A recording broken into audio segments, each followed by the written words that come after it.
The problem is that I can see myself in the camera of the phone. I say this to nobody.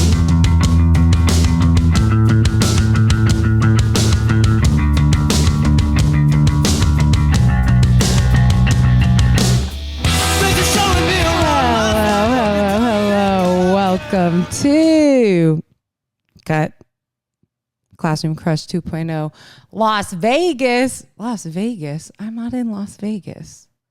Los Angeles edition. Oh my God. Am I nuts? Can I even do this right now? I've tried to do this very podcast, this very episode, returning. My cat's being so cute right now. Returning to the pod. And it hasn't, and multiple times, and it hasn't happened for me. It's just like something's not going right. The setup in my apartment's bad, or like the things that I'm saying are bad. And I think basically what it is, I've put too much pressure on bringing this podcast back when I just really need to the ring light's like, I'm not going to be on. The ring light's like, actually natural lighting for you. And I guess that's where we're at in today's day and age, is technology is deciding for us. Technology is deciding for us what we're allowed to do and what we're allowed to see and how we're allowed to see it. Anyways, hi guys, it's me. I'm Rebecca. I'm back. I haven't done this podcast for 2 years, and guess what? You know what I really wanted to do? What I really wanted to do to open this podcast was to play "Carry On My Wayward Son. There'll be peace when you are done." That's like the pop punk version. Because like my fans of Supernatural will know that every time there's the season finale is here, and we have to do the season long recap they show us the road so far. They say the road so far. And then it goes bow now now now bow now now now bow bow bow now bow bow bow bow. Once I rose above the noise, and they show you the events of the road so far of what has happened on this season of Supernatural with our friends Castiel, Dean, and Sam. And no, this is not a Supernatural podcast, but they show us the road so far and whether it was a good season. There's no such thing as a bad season of Supernatural. There's ebbs and flows, but whether it's a good or quote unquote bad season of Supernatural, man, do they make that shit look rocking. They make that shit look so cool. That was like, damn, we really went on an epic journey together. And I really I think that's why I wanted to. Also, I just love that song, and I think it rocks how they always do that season recap. But I think that's probably why I wanted to do that, because that's how it feels. It's like, man, was it dicey there? Was it dicey there for a minute there? When I say a minute, I mean months, I mean years. Was it dicey? Was our situation tenuous? Was our relationship, looking back, bad? Was the way that we were treating ourselves good? No. Was the life we were living healthy for us? No. Was our podcast actually always trying to tell us this about ourselves, that we were codependent and we were going to end up in a mess of a situation? Like all of those years of me being on this podcast being like, why didn't this boy that I liked me back? And then when I loved him so, and I needed him for survival, for my self-esteem, all of it was telling me that those years were going to be that way. You're tracking? You're totally tracking? Anyways, that's how it feels to look back and be like, wow, was it a twisty, winding road? Were there devils in disguise and demons and angels in our midst? Yes. Was it a hard ship to go through many of the times? Absolutely. But can we sit here and look at the road so far and absolutely rock it to Kansas? Carry on my wayward son. I love singing that like a screamo singer. Carry on my wayward son. Sorry, blowing out the mic. Yeah, that's how it feels to be here now in Los Angeles on the other side of it. Hey, cat, you better not. My cat's new thing is trying to scrape and scratch his way out into the balcony. with his little finger, with his little nails. Pause. Wait. Are you gonna be good? Maybe I keep it all in. This is the new podcast. We're podcasting at home. We're podcasting with the video. We're seeing it all in action, baby. Yeah. So long fucking story TLDR of my life is the last episode you heard from me. I was with Marissa Goldman. So now I actually have to stop. I do have to stop him. Stop. Hey. Wow. Chaos and damn commotion. I don't trust this cat out on the spoiler alert. I do have a balcony. I'm not rich. I just got a sick deal. Okay. I don't allow him out on the balcony without me because he's too much of a devil. He's too much of a curious cat, risk taker. He wants to do too many crazy things. So I won't let him. So he's not allowed right now. Sorry, brother. The last time that you fucking heard me, and sorry about the cursing. The last time you heard me, I didn't even have this cat. That's how much shit he's gone down. The last time you heard me, I was in a relationship. I lived in Bushwick. Maybe you couldn't hear it in my voice because maybe I was trying to host a podcast, but I can now confirm I was miserable. It's like one of those things where once you become free and you say, wow, I feel so free. Like living alone, not living with my ex-boyfriend, like starting this life and just basically not just being a single person and not living with my partner, which was a dominating experience. Wow. When you get there and you're like, I feel so damn free. I feel free.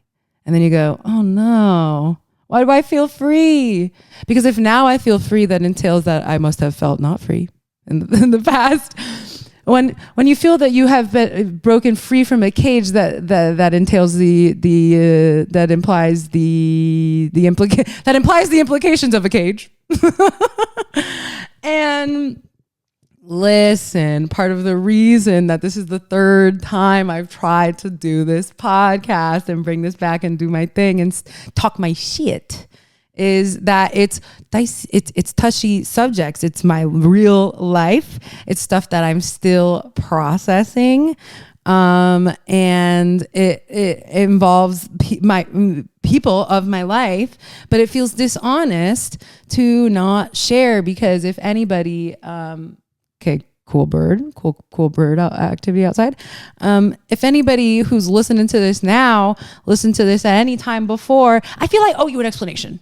Okay, we've been on this path together. My OGs, my classroom crush heads, that one girl that years ago when I went to the screening of Cola Scola's Our Home Out West, which I am basically an extra in, and she said, hey, don't you have that podcast Classroom Crush? I said, oh my God, making me feel like a celebrity, yes. She was like, it's really good. I said, sometimes I think about bringing it back. She says, you should. I'm talking to you, girlfriend, and I feel like your name started with an M. Maybe it was Megan. Maybe it was Megan. Megan, if it's you, I've never forgotten you. And I brought it back years later, but I did it. Because frankly, I've tried to bring it back and be myself and be a fucking podcaster and I was gonna say be a podcaster and live my dreams. But I got into a relationship that changed my life. 2020 obviously changed my life. I became an abolitionist. I got into a relationship. I moved like 5 times. And then I moved some more and then you find me here. And throughout all that time, I realized, okay, your girl's, it's a hawk. It's a hawk. Guys, it's a raven attacking a hawk.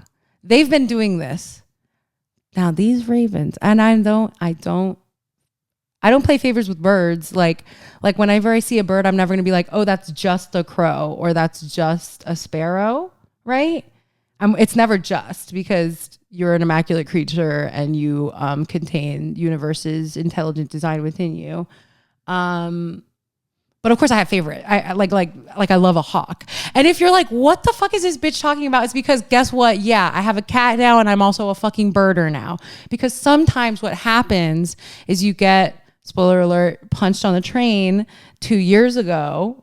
And if you haven't, and you don't know what I'm talking about, listen to my very serious episode. And if you don't want to listen to my very serious episode, linked below. Imagine I put a link because I'm doing that now. Okay. If you don't want to listen to that, the TLDR on that is I got punched on the train by a homeless guy, even though, you know, I love homeless people and I have no resentment over him. Because ultimately, and this is what I've been trying to say, is that basically a month after I got punched, you know, when you get, it's like this one sweater said that I read and then I saw who the quote was by, but the sweater to me said, everybody has a plan until they get punched in the face. I said exactly, quote Mike Tyson.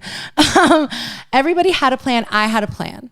Listen, I knew that my relationship was not perfect. I knew that we had issues. I had actually recently learned and started to read about codependence and really understand that I am that.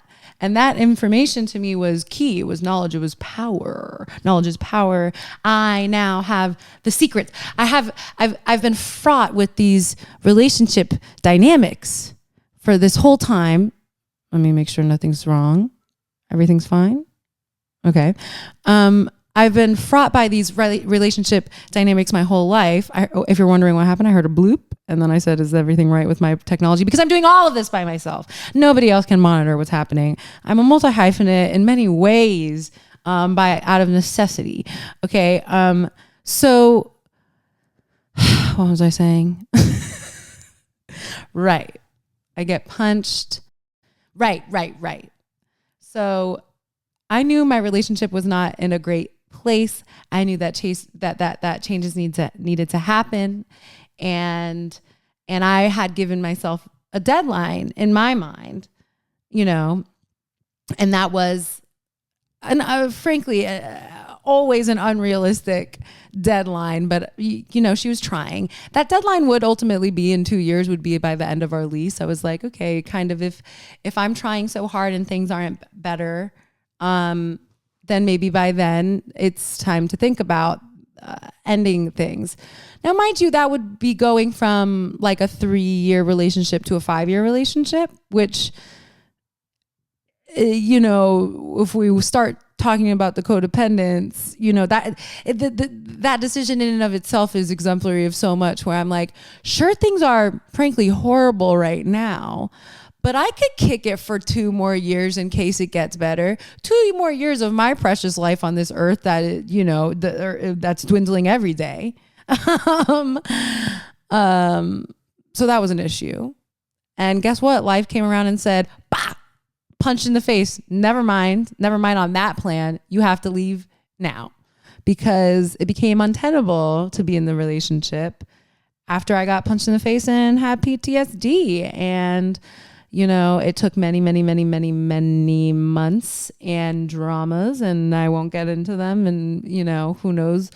I'm sure I won't be able to stop talking about it one way or another throughout the bringing back of this podcast. But after many months and trials and tribulations, I untangled myself from that relationship, and on the other side of it realized that, yeah, you know,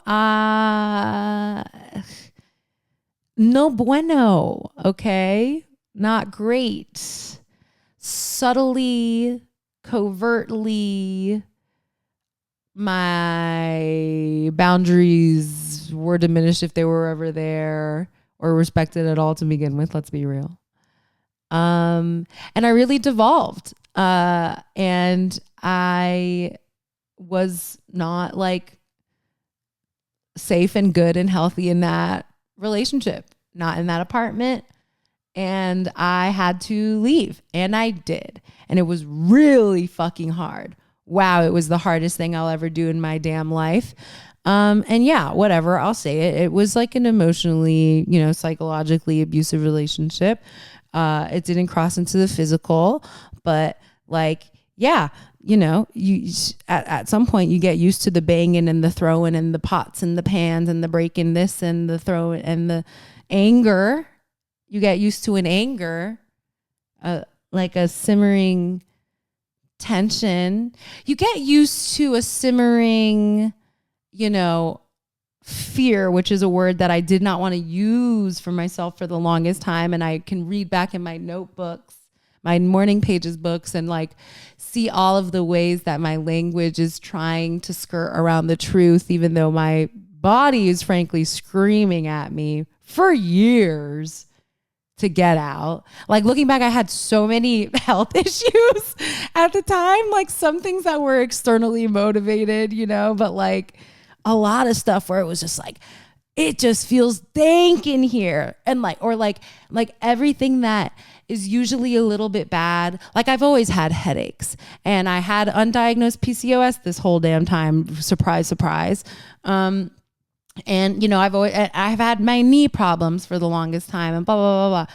But it was like all of that was cranked to 11 Spinal Tap style. Like it just is worse when you are depressed and devolved in a relationship that probably was always codependent. And then at some point became to that point of like, the only way to end this is complete detachment. And I would love another way. I would love, God, did I try to leave it in love? God, did I try to leave it where there was any possibility for us to, you know, like be friends or something?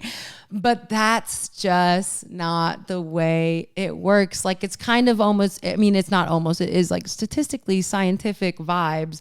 Like to get out of that kind of relationship, you must go fucking cold turkey. I left that night, you know?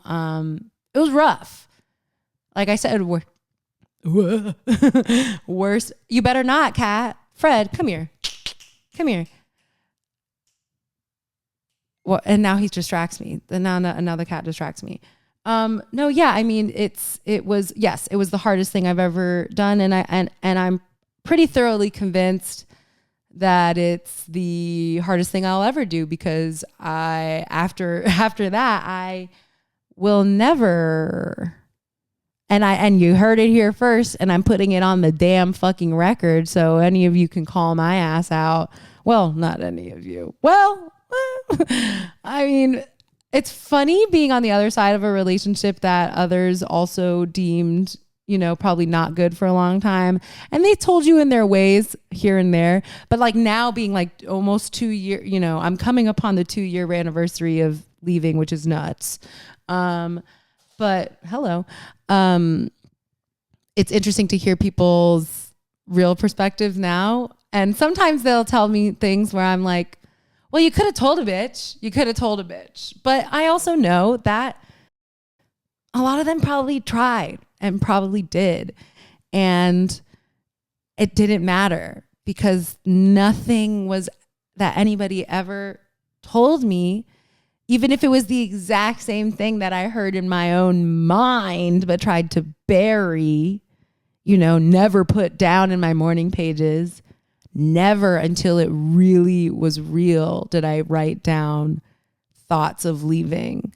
I would write down thoughts of how I could make it better, thoughts of what was wrong, you know, the purging of that. I think that there was a time that I was probably only being my real self in my morning pages to myself, doing my fucking stream of consciousness when I'm alone with my thoughts. And even there, I would deny myself. And I'm a rule follower to some extent. You know, I knew the rules of stream of consciousness. If you hear it in your mind, you put it down on paper. That's the point of the morning pages. But there was stuff that I would hear and I wouldn't write. And then there's stuff that I would still write, and it was still also bad. Like stuff where I'm just like, girl, why'd you feel that way in 2021 and you stayed? That sucks. That sucks to read, you know? I hope people are nice to me today. I hope I, you know, blah, blah, blah. Like it was dark vibes. It was dark. It was dark. And I've been gone for 2 years, and I can't tell you how many times my life has changed. It's like so crazy. it feels like it's been 5 years. I live in LA to start. Didn't happen immediately. I lived by myself in Brooklyn for around a year after I left. And it was, like I said in the beginning, to tie it back, like the most liberating experience. I mean, I was dirt poor paying the most ridiculous amount of rent in New York for a tiny ass 1-bedroom apartment, but I needed to be alone. I like needed to figure out why, even when I got punched in the face and had a broken nose, face. And if you're here watching, I mean, you can't really tell, but it's there. That's the bump.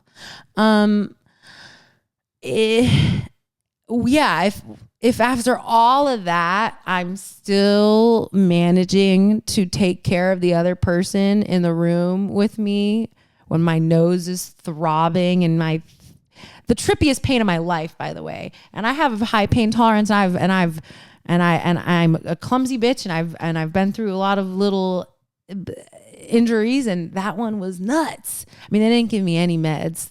Frankly, thank God, because I'm so scared of getting addicted to pain pills. I'm like, that feeling when you have pain and they give you pills for it sounds enticing to me. But no, opioid crisis is real.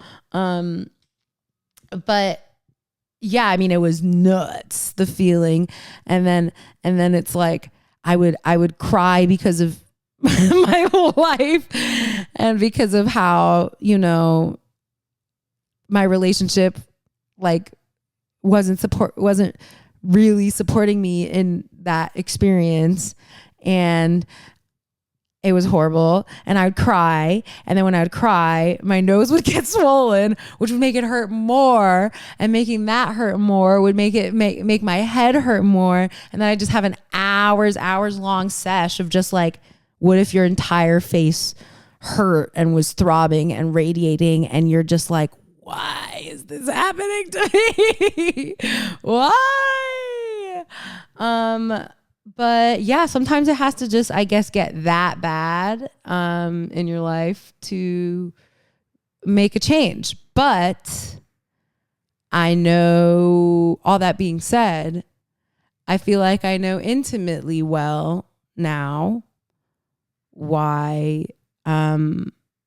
people don't leave their abusive relationships. And I'm not even going to say women, because it's really not a gendered thing. I mean, I've seen versions of my relationship across all the spectrums of relationships. I feel like once I left it, I started seeing it everywhere. I go, and you take it with a grain of salt, where you're like, okay, am I projecting? Is this me processing or whatever? But then you're just like, I've had conversations like this. I'm overhearing these dynamics, and it's creepy and spooky how prevalent it is. And it's kind of part of the reason I want to fucking talk again on a podcast. There are other reasons too, and we'll get into it. But yeah, like, I don't know. We just have to talk about these things that easily become very normal, that can turn into something so much more pervasive, and the types of feelings that we dismiss when they haven't manifested in something inherently physical. And I'm going to say inherently because, like I said, my body was trash. My body was trash on the inside. My body was so trash. I got my gallbladder removed a year later to the day. Like, that was a physical manifestation of how bad my life had gotten. But yeah, I mean, I think we're just, there's different types of danger to be in, and there's different type of unsafety, and there's different types of fear. But I know that fear, among many, many, many other things, first of which I'm going to say is money. I'm going to say fear and then money. They might be actually at the same exact position, really. There's a lot of fear around leaving a toxic or abusive relationship. And, you know, I think we talk a lot about the fear that makes people stay in the sense of like the fear for their own safety and the fear of like literally to leave this person in front of this person might put me in physical danger, which is absolutely a reality and a factor for many, many people. I think that's an element. I think there's also another type of fear, which is a fear about the other person and what they might do. And I realized like, yeah, I'd heard a lot of sort of suicidal ideation. I'd experienced a lot of different forms of self-destructiveness and like self-harm. And I did have fear for his life. You know, it's that sort of thing where, okay, you can joke about killing yourself all the time, but when I'm hearing that all day, no matter what the context is, or, you know, whether it's a joke or not, like I'm still hearing it every day. My brain is still hearing, well, I'll just kill myself. Well, I guess I'll just kill myself. And it gets in there and it stays there. And it does become real fear. And that's a little on that. I don't want to get so heavy on our first ep.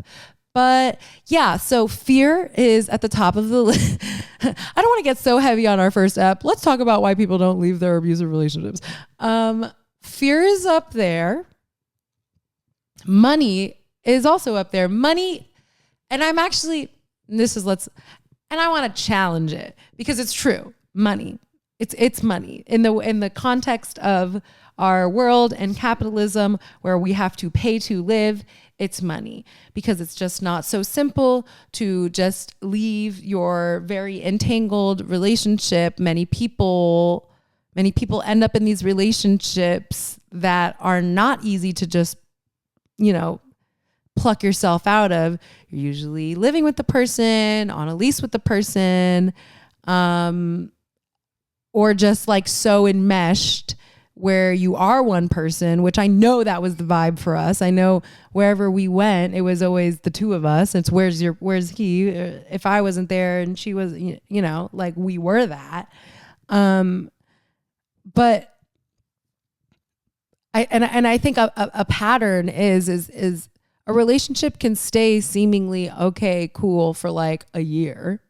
At least this is a pattern with like, I can tell within my own family, like one of my mom's relationships, you know, with, if you're an OG fan of this show, with Nancy, and we talked about it on the episode I had with my mom years ago, which is that like, yeah, I mean, it can be good for a year and then it can get, and a lot of people can fake a thing or do a thing. I'm not even going to say fake. I'm like, I don't know. And I go back and forth with, was any of it real? Was any of it real? Did any of it count? Can I get the years back? No, but I think you could do a lot of things for a year. And then a year in, you get to a place that becomes a lot harder to leave, just on a logistical level. And yeah, it's money, because money buys home, but it's really home. And this is what I feel like I'm sort of, listen, as a girl who's moved a million times and has now moved multiple times,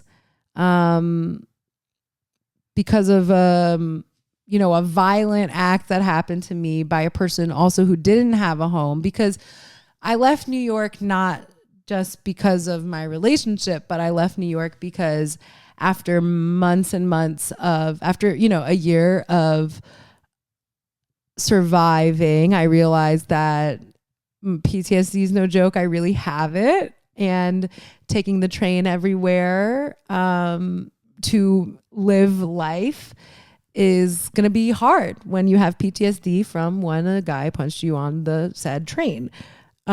Makes sense. I started EMDR therapy. I said, this was awesome. It's just not going to be a quick fix.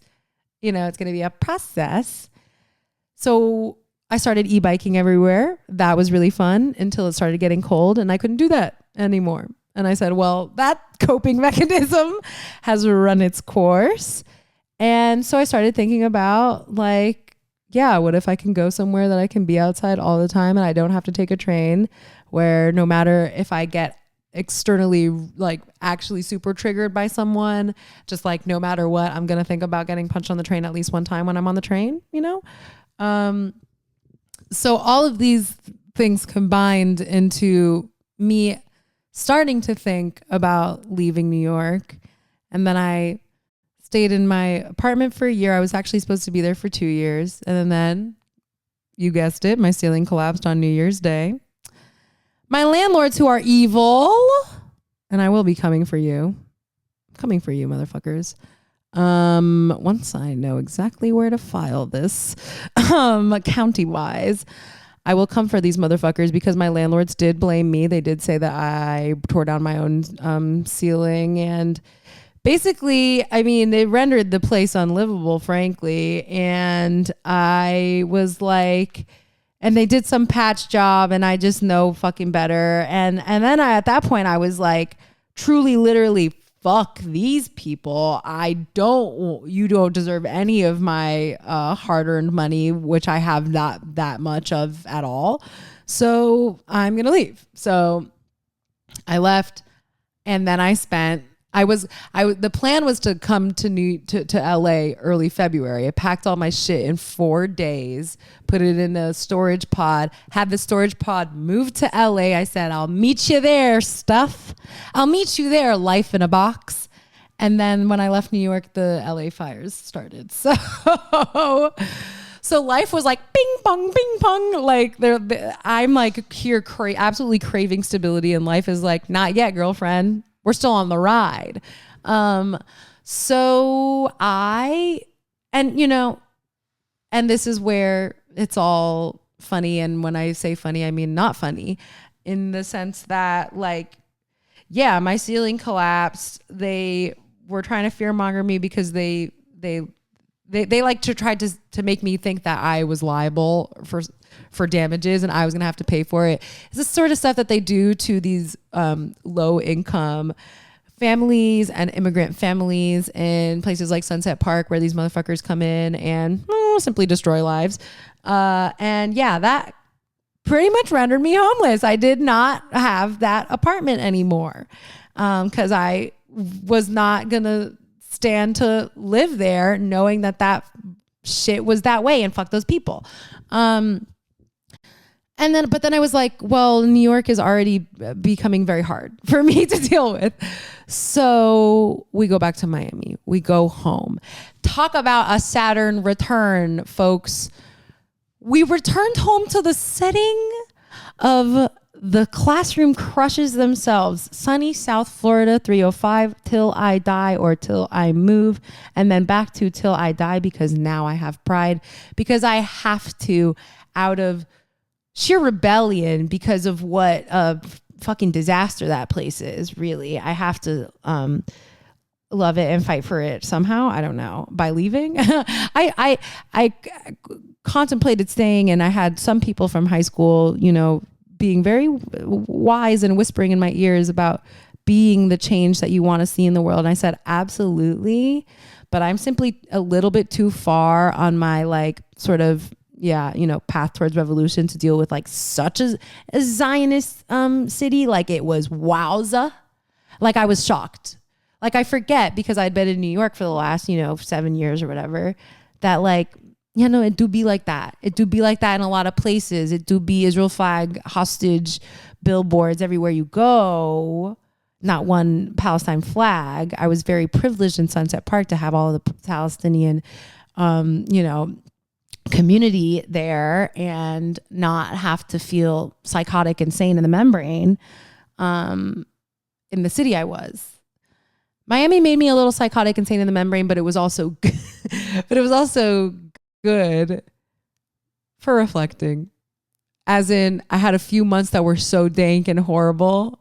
I really got in touch with some stuff. And then I tried to leave. I tried to go to New Mexico for a month to give myself a writer's retreat, to write it all out. Because, yeah, you know, she's a writer and there's nothing to do with all of these stories but to write. I was going to go to New Mexico for a month, but then Patty, my famously young aunt who's a year older than me, had her damn ass baby a month early because she had to get induced. Sorry, Patty. That was a hard experience. But I came back to Miami, of course, because family is everything, familia. And then Patty had a baby, and I'm literally feeling like I could literally start crying right now. Nothing, I would say, it's happening.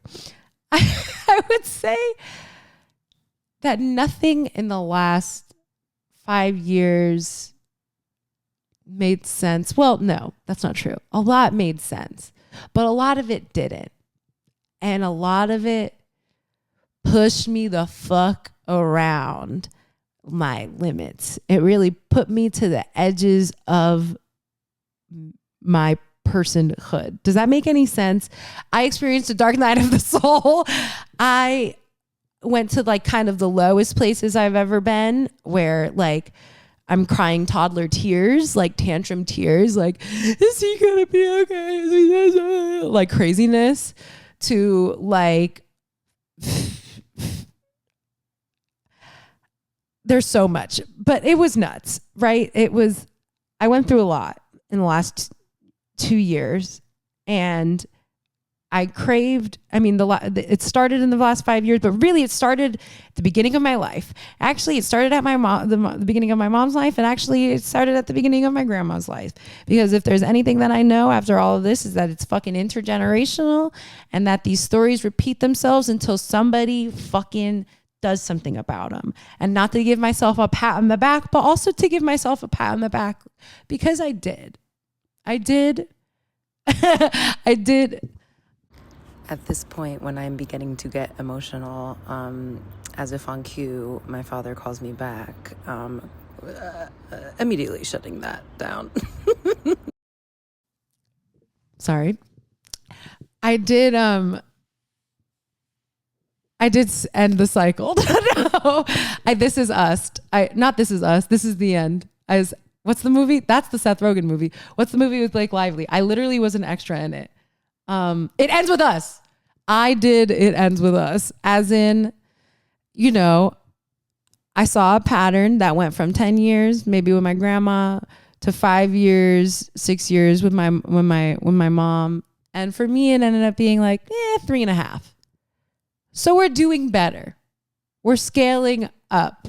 We're going towards enlightenment, empowerment faster. Because not to say that my mom or my grandma or anybody in my, well, you know, them, they're empowered, beautiful, grown, processed people. But I did it faster. No, I did the getting out faster, and that's because the guy punched me, frankly. And I think that it happened so I could get out, and I don't care if anybody thinks that's stupid. I don't give a fuck. It's my life. I did it. It happened so I could get out, and I could tell you about it, and hopefully you don't have to get punched for you to get out. And yeah, I forgot how I got here. Home. Right. Home. It all comes back to home. Home and Patty. Patty had a baby. It was everything. That's why I started crying. Everything made sense when Patty had a baby.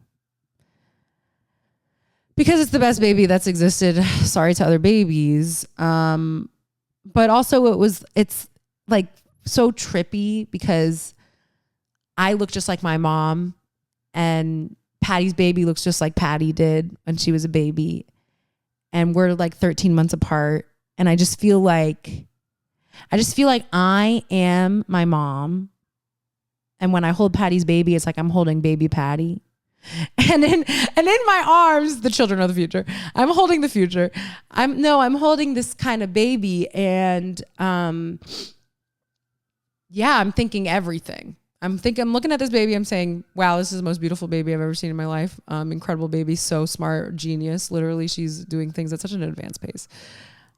I'm also thinking, how do we make sure none of this stuff happens to this girl? I'm like, thank God I went through all of this so I could be the auntie that is going to, you know, help her hopefully not end up in a situation like we have been, because frankly, Patty's had a crazy boyfriend there too. We've all been attracted to a certain dynamic before, that absolutely comes from an unhealed, inner child wound of a low self-worth that, try as they might have, our parents did not. It's not even they couldn't heal it. They passed it on. Frankly, they passed it on. They didn't know. It's not their fault. It's their mom's fault, and then their mom's fault, and then their mom's fault. It's like that Simon Amstel joke where it's like, you can never be mad at your grandparents, but like, what about their parents? Like, fuck those guys or whatever. Butchering of that Simon Amstel bit. Love you, Simon. I'm talking to him like we're friends. Nobody knows what I'm talking about. Anyways, yeah, baby was born. She is everything. She is love. She is light. I also can't hold her and not think about all of the babies in Palestine. Like, it's so vivid to understand how privileged you are to hold a baby that has all of its limbs and has all of its life ahead of it. God willing, of course. I mean, like, because here it's just so much of more of a given, of a guarantee. It's not a thought of, is this baby going to live its life? Is this baby going to be able to have experiences and crushes and relationships? Is this baby going to even have the chance to try to avoid being in an abusive relationship? Is this baby going to be an adult? That's not a given in Gaza. That's actually fucking far from it. And yeah, I mean, it's just, I kind of can't, I can't do any of this, right, without talking about that. And it's not even on purpose. I don't even have to try, you know? And you might be like, Rebecca, this is supposed to be a podcast about crushes, classroom crush. Isn't it funny the way the crushes that you have when you're a kid inform the way you are as a person later in life? That's the theory, what the show posits. It is interesting. It is funny. And it does have to do with everything else. Everything else it's all interpersonal violence, just on an insane scale. Israel's an abuser. I don't know. I mean, if Israel commits genocide, it's definitely a fucking abuser, you know? And how do you flee your abuser if you have no home to go to? That's why people stay.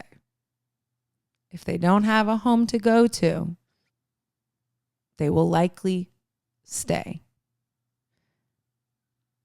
I had friends' couches for a few weeks. Truly, I don't know what I would have done if I didn't have them. Like, I think about it all the time. I think about the thing that you need to be able to leave a relationship that's not serving you and that's really taking from you is support. You need community support. The things that I needed after I got punched and realized I had been in a relationship that was actively triggering me, it was not the police. It was literally my friends. It was literally my friends. And that's, I would say, the case for most things, is that the answer is community. The answer is I needed a place to live so I could heal. And frankly, the guy who punched me needed a place to live so he could heal. My ex needs a place to live so he could heal. Palestinians need to be able to live in their homes to somehow heal. I mean, home is everything. Home is safety, right? It's like it's the core fucking principle of like abolition. It's like the thing that made me connect to abolition on like a human to human personal level, is this understanding about safety, about I'm not safe if you're not safe. We're not free if you're not free. If I'm not free, we're not free. Okay.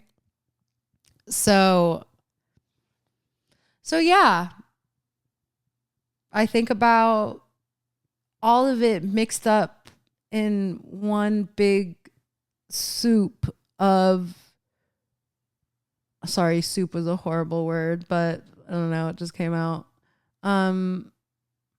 It's a big bowl of, yeah, like human suffering, but also just like the makings of our human dynamics, whether they're on a small interpersonal scale or a militarized, occupational, genocidal scale.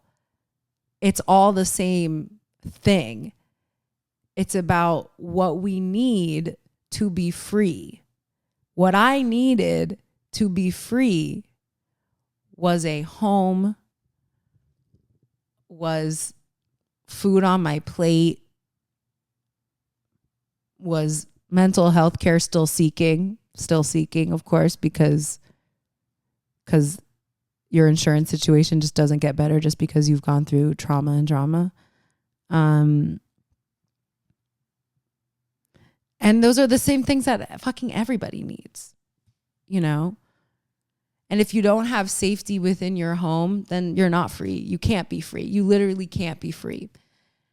And if you even think for a second, well, it's not like I don't feel unsafe. Well, it's not like I'm like not safe. It's not like I'm scared. It's not like I'm unsafe. Like I'm fine. Like, you know, I've never been hit or nothing. If you have morning pages and you read that shit over and over again, you hear yourself saying that,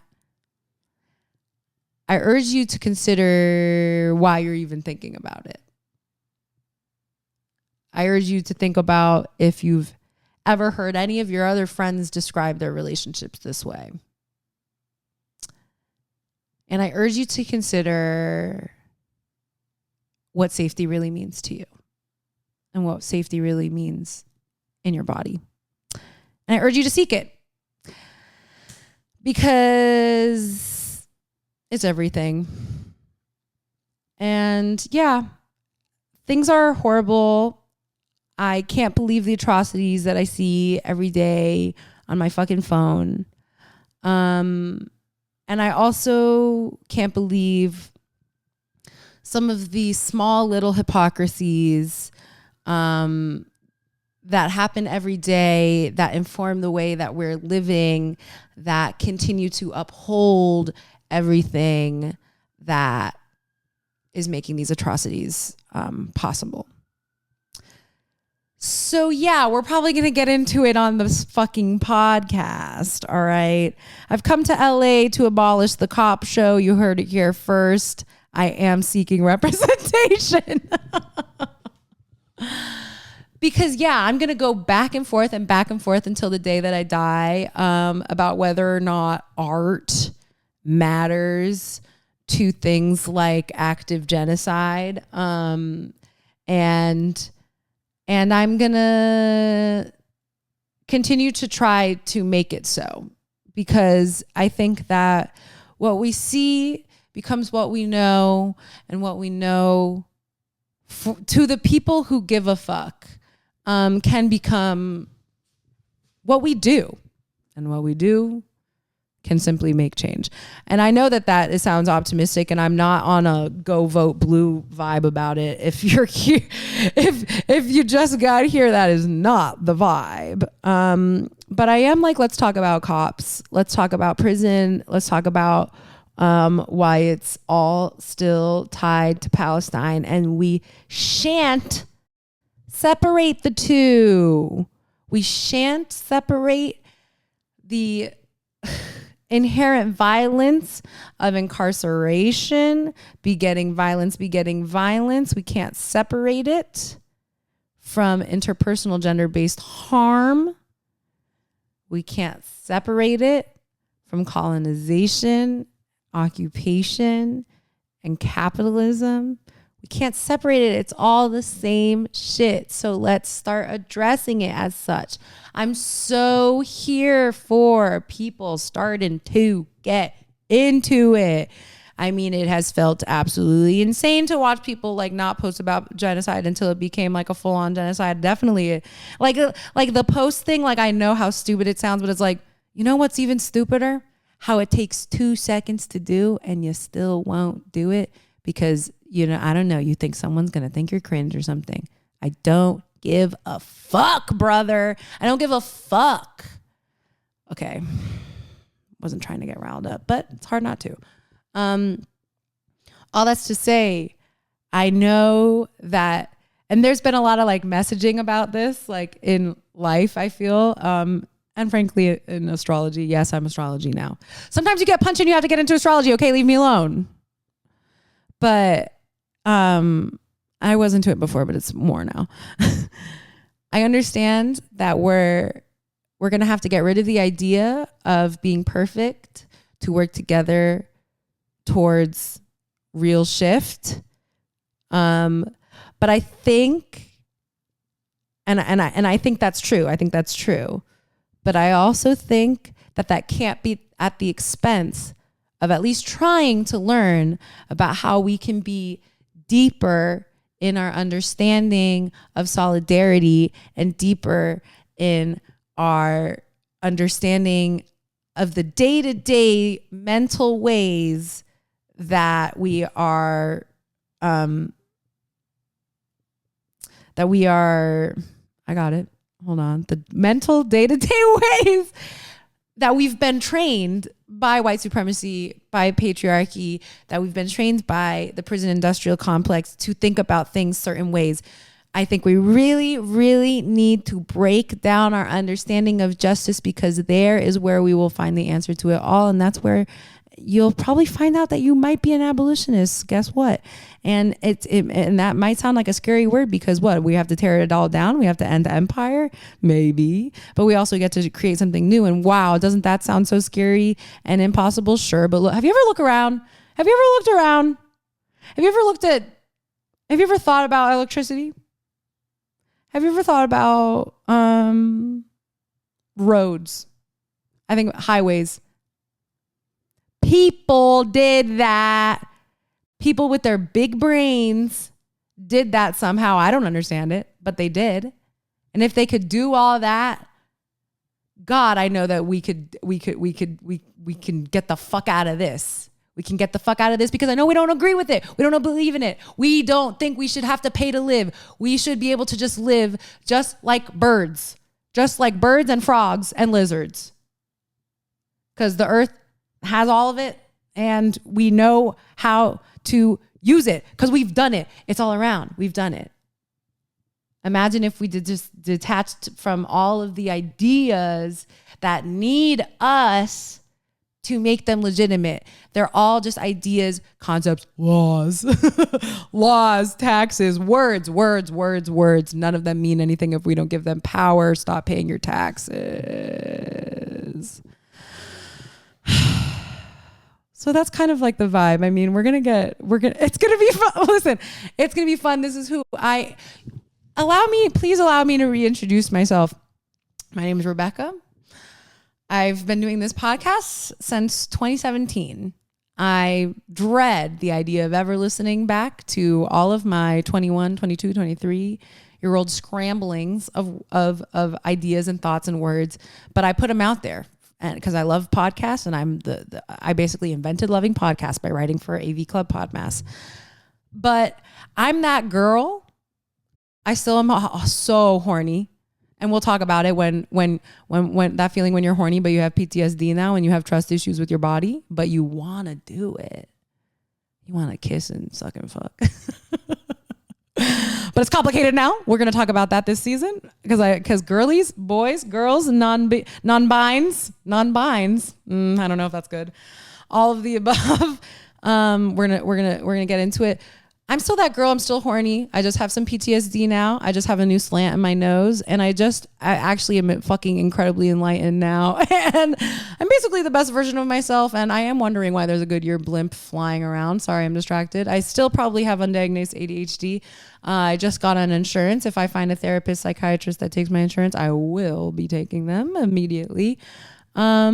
But yeah, I feel different now. Hopefully I sound different. Hopefully I think that for years I've had a truly performed confidence. Like I can do it like for a couple hours. I can put on the show and then I can go home and have the lowest self-worth that allows me to put up with some simply horrible stuff.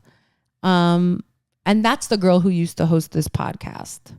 Not putting some blame on her, but just acknowledging that that's the truth. That's the girlie who's brought us here. And thank you for bringing us here. Thank you, girl. Thanks, girl. I'll take it from here now. I'm different now. I don't do that. I only do it a little bit, probably a little bit. I'm not healed.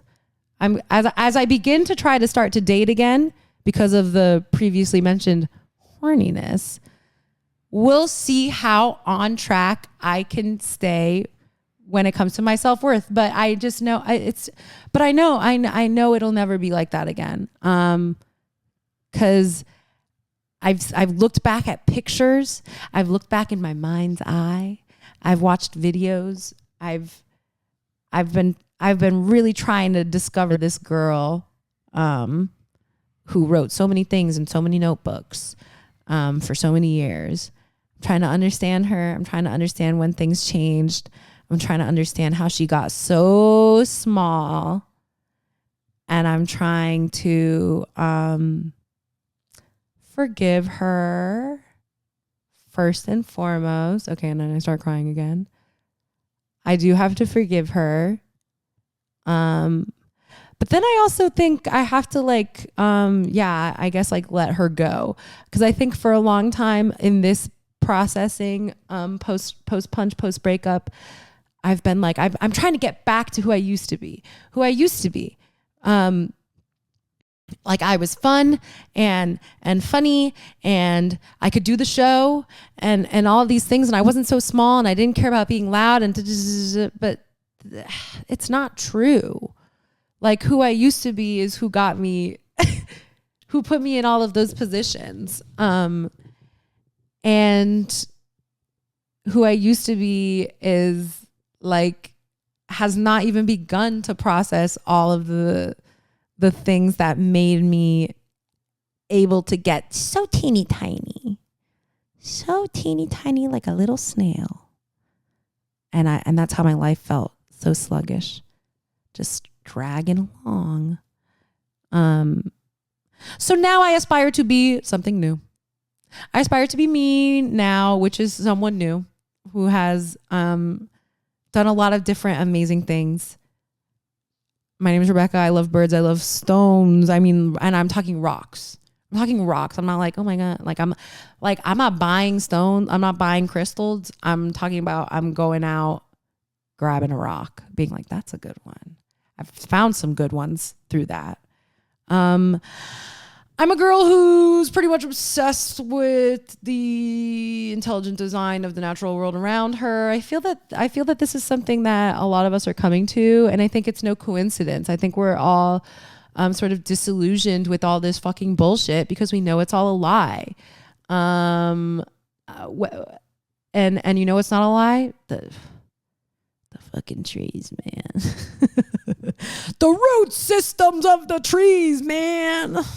The fucking palm trees outside my window right now. I watch them sway in the wind, and they're so real, and they stretch so high towards the sky, and they're so tall, and yet they do not break. They do not bend. They kind of bend, but they do not break because their root system is so strong and wide below. And I don't know. I'm just trying to be that. Just trying to be that. So thanks for listening. I'm going to be doing this podcast again. I'm going to have funny, amazing guests. I'm going to have smart guests. This is a classroom. This is Classroom Crush, and we're going to learn, and we're going to fucking, let's get together and chop it up and talk about it. And it is funny. It is funny. You're not laughing? It's funny. It can be funny while being bad. That's life. If you allow bad to be the only thing that guides the way you're responding to the bad, then guess what? That's bad. Okay, I'll shut up now. I'm starting to make no sense. I think that really actually made a lot of sense. So yeah, I'll probably set up a Patreon because I frankly have no money at all. The moment that I do have any money to my name, then I will be figuring out how to make that money go to people who really need it. Me a little bit, and then people who really need it. If you want to give me an incredible acting job so that I don't have to give any of my so I can give all my Patreon money to people who really need it, like in Gaza and etc. People being kidnapped by ICE. There's a lot of people who could use money. So if you are an incredibly powerful Hollywood person, creative person who doesn't want to also contribute to the ills and evils of the world. Do they exist? Hollywood agent that doesn't want to contribute to no, they don't want to contribute. We just want to profit. Just kidding. Agents, I love you. But if there's any of you who are truly specifically morally inclined and understanding, hit me up. Hit me up. Get me some. Let's work together to figure out how until we abolish paying for a house, how I can pay for my apartment without contributing to like ultimately what will kill us. So yeah, catch you later on the flip side, besties.